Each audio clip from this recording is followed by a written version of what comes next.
timeless voices of the eternal church.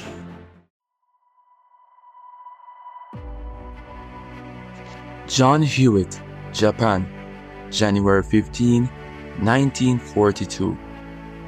For centuries, Japan, that small cluster of islands in the Pacific, able to wield so much terror and might against its bigger neighbors, was closed to the gospel of Jesus.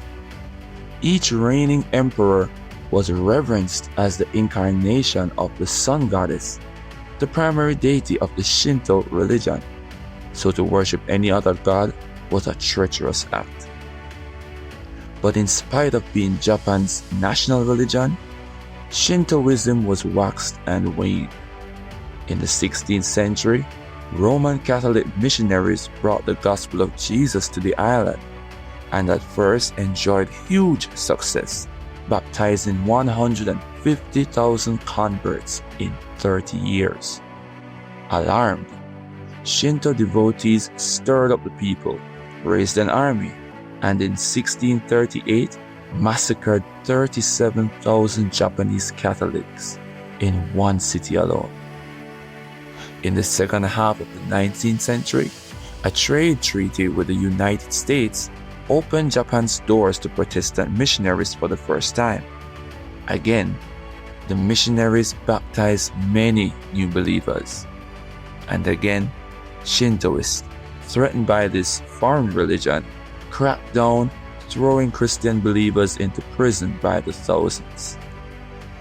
Between 1868 and 1873, at least 2,000 Christians died in Japan's prisons. This time, however, the Christian church continued to thrive under the leadership of Japanese Christians. In 1929, however, Prime Minister Baron Tanaka vowed to bring the whole world under the Shinto roof. With the backing of the military, Shintoists once again stepped up their battle against Japanese Christians.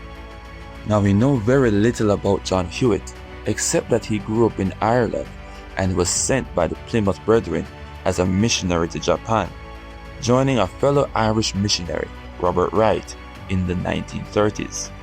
Robert Wright had tried his own version of tent making in Kobe, Japan, working in a foreign-owned drugstore. But Wright soon realized that full-time employment left precious little time for language study or sharing the gospel.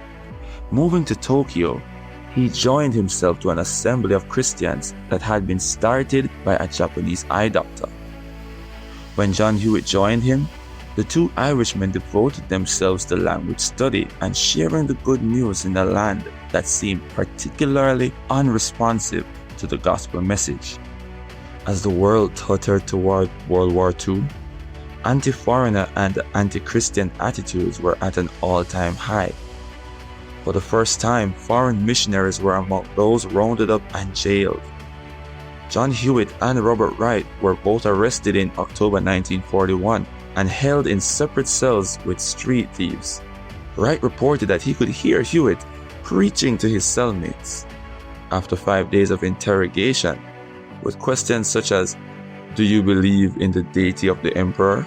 or "Do Christians bow before our sacred shrines?" the two men were released.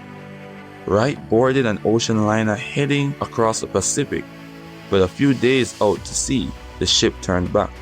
The Japanese had attacked Pearl Harbor. Now the Pacific Ocean was a war zone.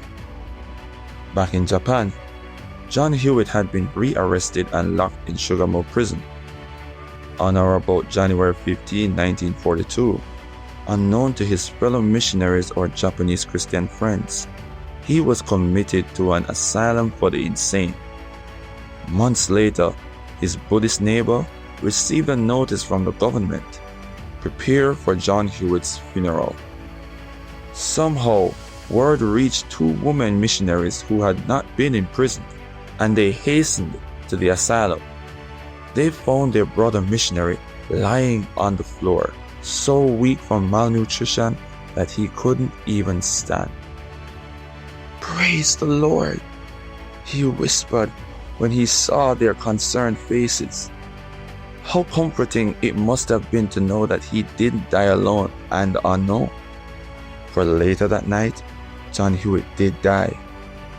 His Buddhist neighbor gave him a Buddhist funeral, but the two missionaries talked the local police into letting them give him a Christian funeral as well. Even though John Hewitt was the only Protestant missionary to die in Japan during World War II, many Japanese pastors were jailed for teaching the religion of the enemy. Voice of the Hero. Have no fellowship with the unfruitful works of darkness, but rather reprove them. For it is a shame even to speak of those things which are done of them in secret. Ephesians 5, verse 11, scrawled in Hewitt's handwriting and found after his death in the insane asylum. Reading from the complete book of Christian heroes, over 200 stories of courageous people who suffered for Jesus, compiled by Dave and Nita Jackson. This is the Eternal Church of Jesus Christ, the record.